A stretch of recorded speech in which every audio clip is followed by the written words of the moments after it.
Salut à toutes, salut à tous et bienvenue dans cette nouvelle vidéo sur la chaîne, c'est mon avis.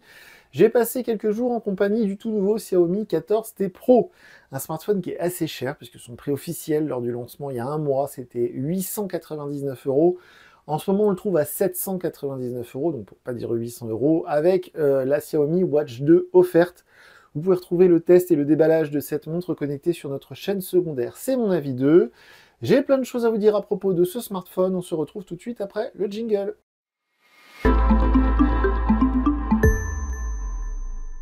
Alors ce Xiaomi 14T Pro, je n'avais pas l'intention de le tester parce que je le trouvais trop cher. Parce qu'il y a un mois maintenant, quand Xiaomi a dévoilé le 14T et le 14T Pro, je me suis dit le 14T, c'est un peu comme la gamme F6 et F6 Pro chez Poco. D'ailleurs Poco et Xiaomi c'est la même chose. Mais je me suis dit le 14T, 650 €, c'est intéressant au vu de la fiche technique. Le 14T Pro, 900 €, c'est le prix du 14 tout court. Maintenant, le Xiaomi 14 de base, la version, le flagship, comme dit, le porte-étendard de Xiaomi qui est sorti en début d'année, on le trouve maintenant dans ces tarifs-là. Donc je me suis dit, quel intérêt ce 14T Pro, sauf évidemment, comme d'habitude, voilà, toujours plus dans tous les domaines. Donc j'étais un peu dubitatif. Et puis là, donc il y a 3 semaines, un mois qui est passé depuis la sortie de ces smartphones, et ils ont fait un pack, notamment chez Fnac Darty, à 799 € avec la montre offerte, sachant que la montre elle vaut 150 €. On la trouve sur Amazon à 149 €. Donc je me suis dit, là, ok, pourquoi pas, le téléphone il tombe à 800 €, et si on déduit le prix de la montre, ça fait presque 650 €, c'est assez intéressant.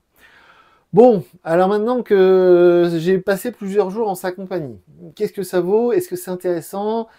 Bon, vous allez voir, je suis un peu mitigé. On commence comme d'habitude par les points positifs, les choses que j'ai appréciées, on terminera par les choses que j'ai à lui reprocher. Alors on va commencer par l'aspect extérieur, il faut bien avouer que ça fait un peu cheap.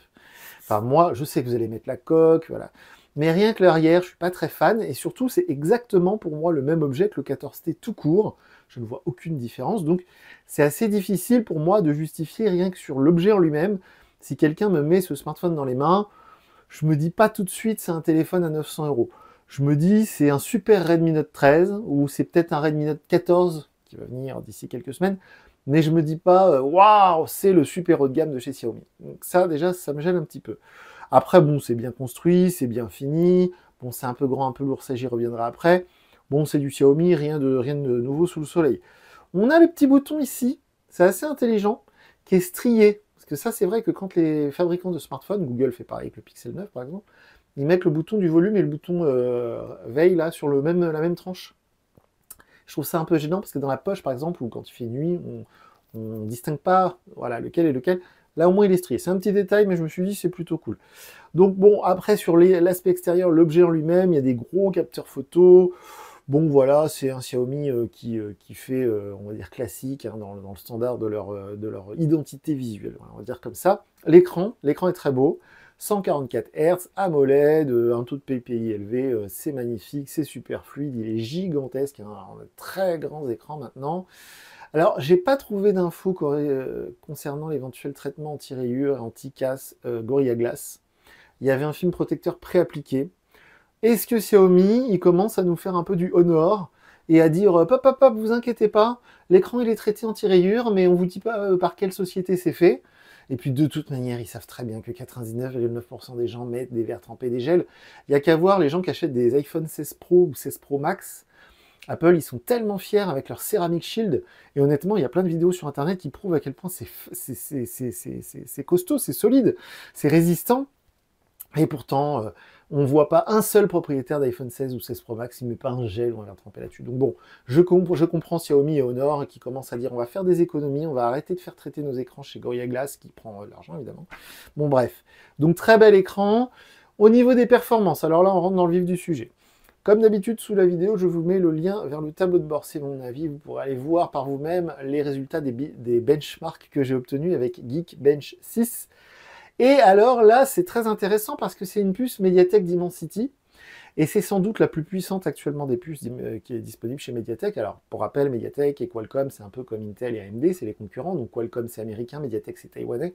Et MediaTek, je les aime beaucoup parce qu'ils font des puces qui sont très performantes. Celle qui équipait mon Poco F6 il y a quelques semaines, c'était vraiment une dinguerie, comme disent les jeunes aujourd'hui. Donc là, on a la MediaTek Dimensity, la plus puissante de la gamme, en tout cas à mon humble connaissance, donc 9300+. c'est effectivement très puissant. Sur le benchmark, vous pourrez voir, j'ai obtenu des chiffres qui sont comparables à tous les smartphones ultra haut de gamme qu'on a testés cette année. Honor Magic 6 Pro, S24 Ultra, Pixel 9, je crois même qu'il bat le Pixel 9. Enfin, vraiment, c'est du très haut niveau. Donc là, ok. Petit fun fact, petite anecdote amusante, eh bien, les résultats que j'ai obtenus avec le Xiaomi 14 tout court, eh bien, sont légèrement supérieurs, notamment sur la partie graphique, et sur le Xiaomi 14 tout court, c'est un Qualcomm Snapdragon 8, et non pas un Dimensity de chez Mediatek. Donc niveau performance, évidemment, c'est du tout bon, c'est super fluide, en jeu, c'est magnifique, etc. On peut mettre tous les réglages à fond. Donc ça, il n'y a pas de problème. Mais de toute manière, vous allez voir, je vais énumérer la liste, et tout ce qu'on attend d'un smartphone aujourd'hui, c'est là. Donc l'objet lui-même, on a vu, l'écran, on a vu, les performances, on a vu. Je peux vous parler un instant de l'autonomie, qui est peut-être pas son point fort, mais que voilà, que dans la, on va dire dans la norme actuelle, parce que ça aussi, les constructeurs chinois ont commencé à comprendre que même si pendant des années, on s'est moqué d'Apple avec leur autonomie limitée à une journée, eh bien ce qui est drôle de voir, c'est que maintenant, même sur un smartphone chinois à 900 €, si on l'utilise correctement, bah, en fin de journée, on est à 20-30%. Hein. Donc moi, effectivement, j'ai mis la lumière assez fort, j'ai mis le taux de rafraîchissement 144 Hz, j'ai mis plein de trucs comme ça qui consomment effectivement beaucoup d'énergie, je suis d'accord, mais c'est pas une autonomie de dingue, alors qu'on a un immense smartphone qui fait plus de 200 grammes et qui prend beaucoup de place dans la poche. Bon, mais l'autonomie, je dirais pas qu'elle est mauvaise, je dirais que moi, elle me suffit. Et si on active toutes les optionnalités qui permettent de baisser la consommation d'énergie, on peut tenir, je pense, 2 jours sur une charge de batterie. Et de toute manière, et c'est pour ça que j'enchaîne sur pour moi le point fort de ce smartphone, et là, on est au-dessus du fameux Xiaomi 14, qui est mon modèle de référence dans la gamme Xiaomi, ce qui est logique. Hein. Eh bien, sur le Xiaomi 14, on avait du 90 watts. Là, on a du 120 watts. Donc, c'est le smartphone qui recharge le plus fort que j'ai pu tester. Je crois que l'année dernière, déjà, le 13T Pro, il me semble, était déjà en 120 watts.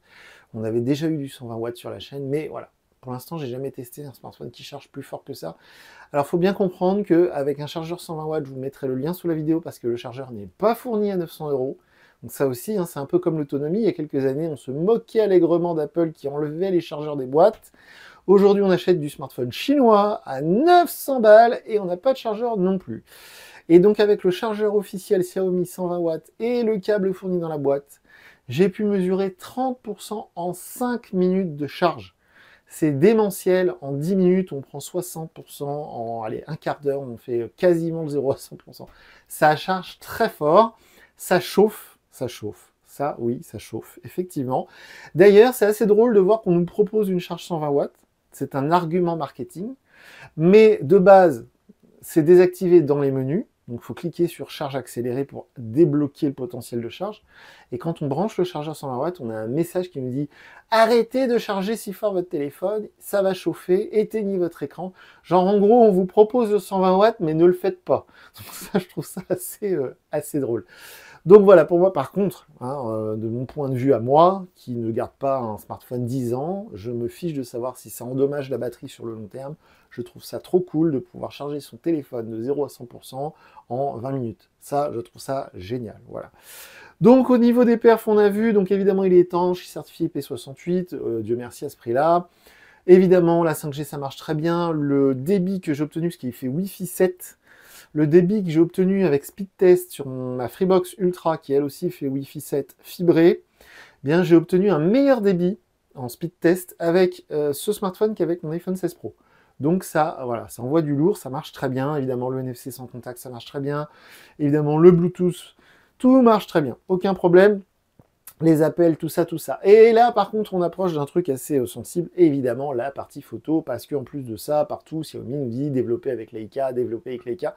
Encore un fun fact, une anecdote amusante, puisque si vous regardez le référencement de ce smartphone sur des sites officiels, genre Boulanger, Fnac Darty, il s'appelle pas Xiaomi 14T Pro. Il s'appelle Xiaomi 14T Pro conçu avec Leica. Et c'est son nom officiel, hein, c'est le nom de l'article.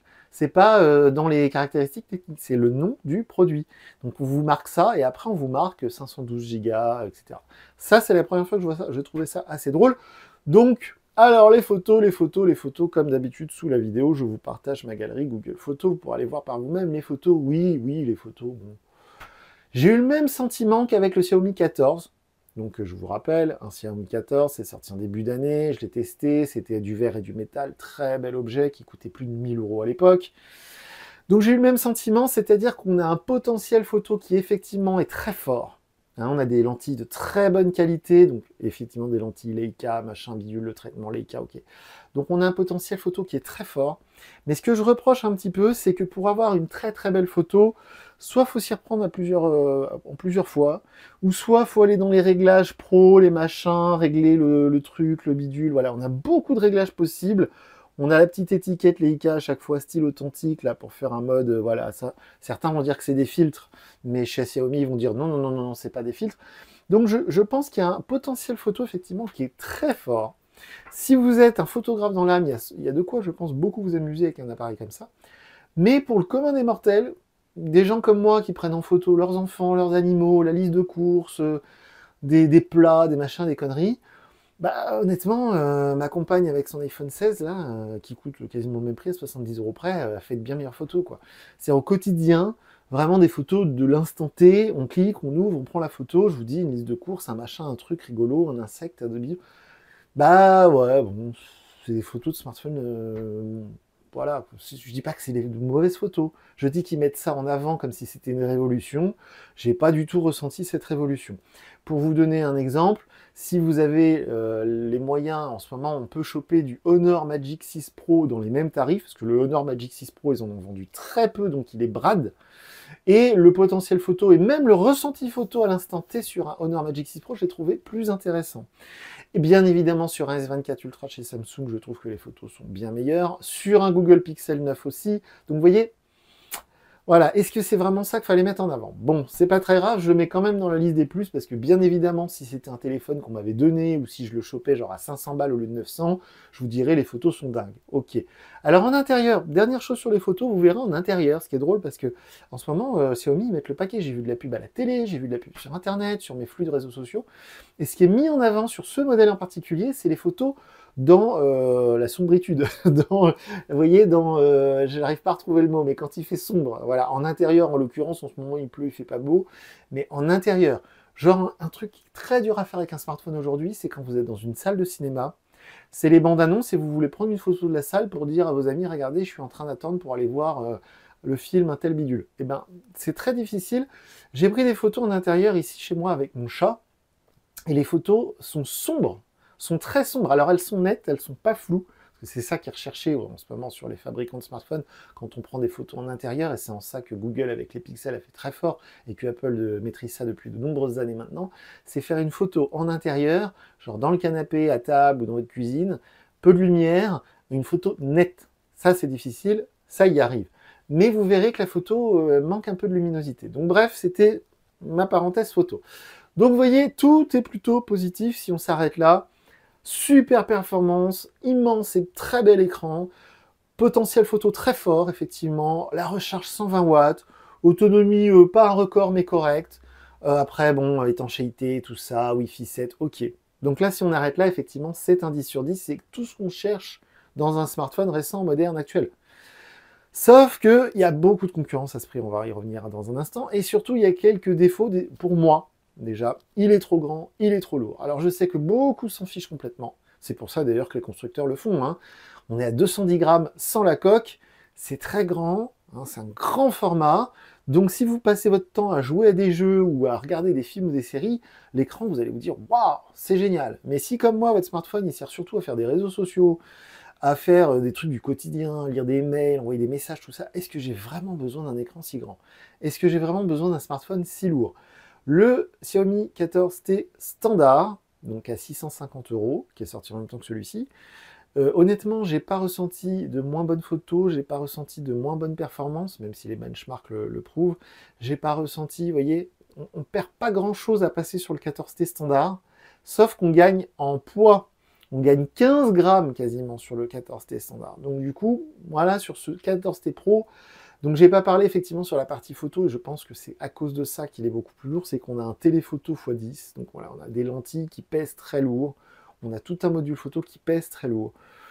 Bon, et après au niveau des défauts, bon, on a toujours ce HyperOS de chez Xiaomi qui est quand même très axé publicité, très axé traçage publicitaire.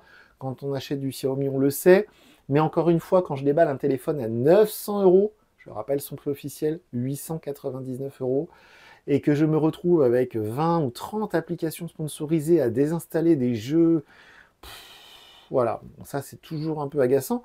Quand je teste un Xiaomi à 250 € ou un Poco, je ne le reproche pas trop, parce qu'on est sur des tarifs beaucoup plus bas. Mais quand je teste un téléphone à ce prix-là, je vous rappelle qu'à ce prix-là, on peut se payer un Pixel 9 quasiment. Un Pixel 9, bien évidemment, vous n'avez aucune application sponsorisée préinstallée. Vous n'avez pas des jeux Bubble machin chose préinstallés sur un Pixel 9. Donc c'est pour ça que je le dis. Et c'est vrai que sur un usage au quotidien, bon déjà l'objet en lui-même est très glissant. Alors je sais que vous allez tous mettre la coque, d'accord. Mais moi perso, je mets pas de coque sur mes smartphones. Et j'ai un sentiment un peu bof, quoi. Alors, encore une fois, c'est complètement contradictoire. Je l'entends. Je me suis fait déglinguer sur la vidéo du Pixel 9 parce que tout le monde dit qu'il est fantastique, il est parfait. D'ailleurs, en parlant de Pixel 9, on a Google Gemini qui a fait son apparition sur les Xiaomi là, avec les mises à jour. On ne peut pas le virer. Hein. Gemini, maintenant c'est officiel. Hein. Puis quand je vais dans mon application de SMS, on a même Gemini qui est, vous savez, comme dans l'application Snapchat. On a le truc IA Snapchat en haut qu'on ne peut pas enlever. Bah là, ça fait pareil dans l'application message Google. Bref, donc c'est pour ça que j'ai un sentiment bizarre à propos de ce téléphone. Autant le 14T était une très bonne surprise, autant ce 14T Pro, je le trouve beaucoup trop cher. Certes, il y a tout ce que vous voulez. La charge 120 watts, les perfs, les machins, les trucs. Il n'y a pas longtemps, sur la chaîne, j'ai testé le Poco F6 Pro qu'on trouve maintenant en dessous des 500 €. Le Poco F6 Pro, il coûtait 800 €, je crois 799, quand il est sorti au printemps. En cette fin d'année, le Poco F6 Pro, on le trouve en dessous des 500 €. Et c'est quasiment la même chose que ça. C'est le même format, c'est le même poids, c'est le même écran, c'est quasiment les mêmes capteurs photo. Est-ce que vraiment je vais aller mettre 800 € dans un Xiaomi 14T là? Dans 2-3 semaines, un Xiaomi, ils vont nous lancer le Xiaomi 15. Donc je suis d'accord qu'il sera à 1200 balles au début, il faudra attendre qu'il baisse, mais est-ce que vraiment je vais acheter du Xiaomi 14T Pro maintenant, là, en octobre, novembre 2024, pardon. Donc vous voyez, c'est pour ça que je suis un peu mitigé à propos de ce smartphone. Donc il y a des petites choses, alors bien évidemment, il y a quand même le Always On Display, hein, je ne vous l'ai pas précisé, mais Dieu merci, sur un téléphone à ce prix-là, il y a le Always On Display.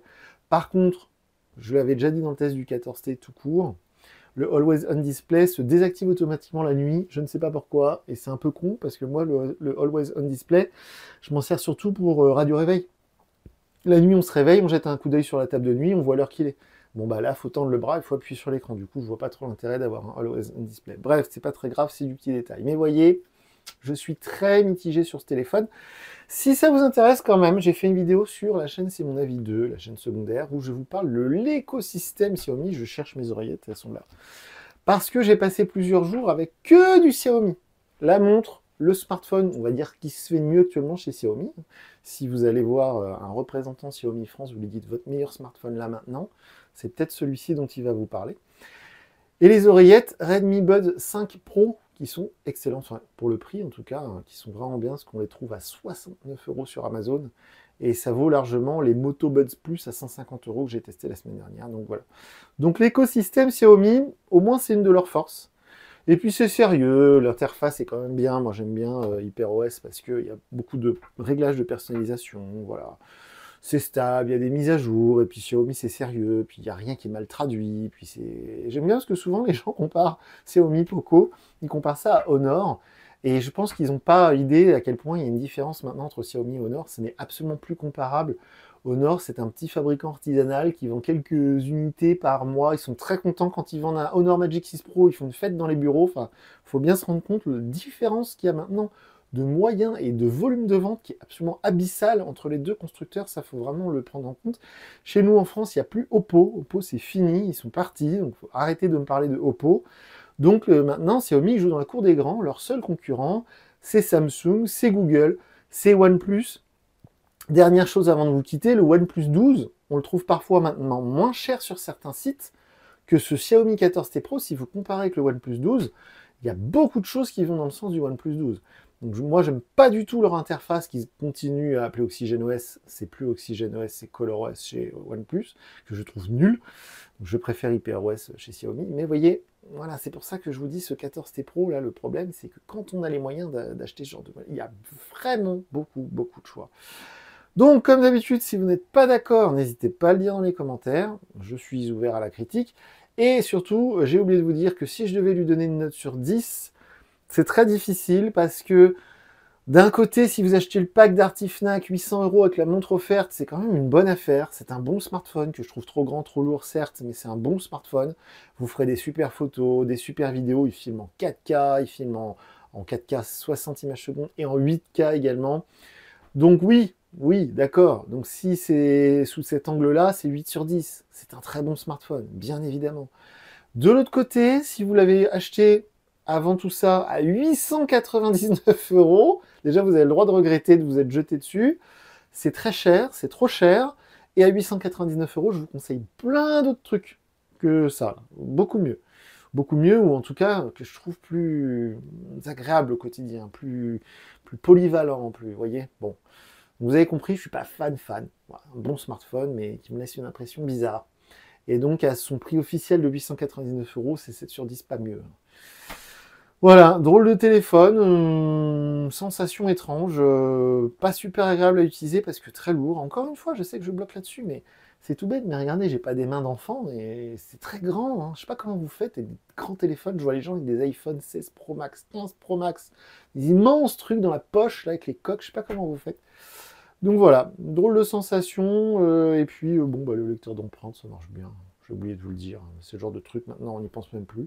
Le haut-parleur stéréo. C'est puissant, ça marche bien. On n'a pas du 50-50. Hein. On a, je dirais, 30% en haut et 60%, enfin plutôt 40% en haut et 60% en bas. C'est pas complètement du 50-50. Bref, j'arrête de parler de ce téléphone. Je vous encourage à aller nous suivre sur nos réseaux sociaux. Et je vous dis à très bientôt pour une nouvelle vidéo sur la chaîne. Salut!